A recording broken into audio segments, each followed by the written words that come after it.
Lifelong Superman fan, and of course this is a Superman celebration combined with the 75th anniversary of the creation of the Man of Steel. So that's why I'm here. I've wanted to be a part of this Superman celebration for years, but my schedule has just never worked out. But I was able to make it this time, and I'm really excited about it. Got to ask you how you're doing health-wise.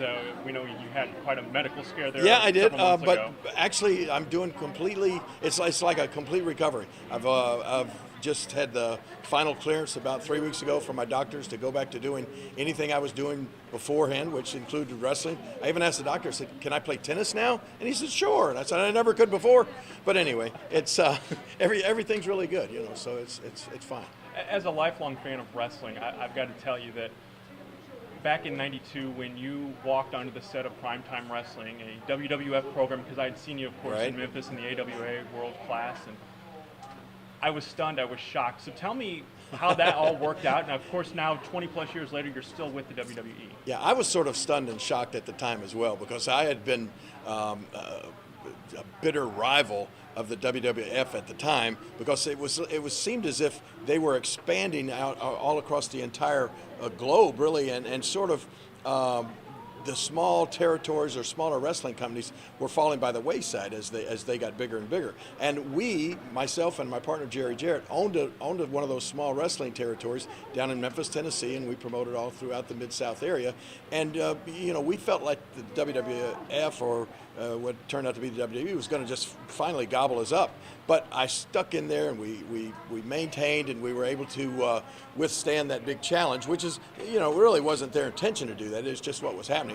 But anyway, once we had kind of took about 10 years actually for them to finally come around, and they contacted me and said, "Hey, we'd like for you to come and be a part of us, and plus at the same time still stay in the Memphis and keep our own company running." That was the big, that had been the big stumbling block up until that point. You had to do exclusive work for the WWE and nobody else. So once they allowed me to do work with them and keep the Memphis, then everything was clear. And like I said, 23 years later, still with them. Yeah. Everything's been great. Going to put you on the spot a little bit. 40 years in the business, proudest moment. Can you name one or a couple? Oh my gosh, so many come to mind. Of course, after so many years of trying, finally winning the AWA World Heavyweight Championship in 1988 from Kurt Hennig. Probably one of my proudest accomplishments, though. It's something that a lot of times, if they say if it didn't happen in the WWE, it didn't happen.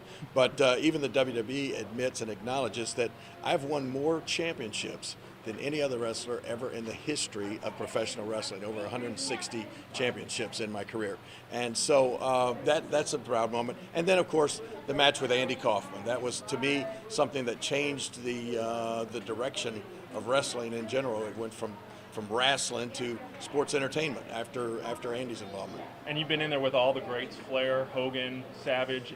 Any particular favorite? Well, I mean, I've been in there with, the great thing about my career time-wise is when I was just getting started in the early 70s, there were a lot of great stars that had wrestled, all the way back to the 40s and 50s, 60s, 70s, that were just ending their careers. So I got to wrestle guys like Lou Thez and some of the biggest names ever from the past, and then moving right on up to, like you said, the Jack Briscoes, the Harley Races, the Terry and Dory Funk, and then to Nature Boy Ric Flair, and then Hulk Hogan, and all the way up to guys like John Cena and CM Punk. So the career, whenever you span 43 years in the business, you've got to wrestle literally just about everybody.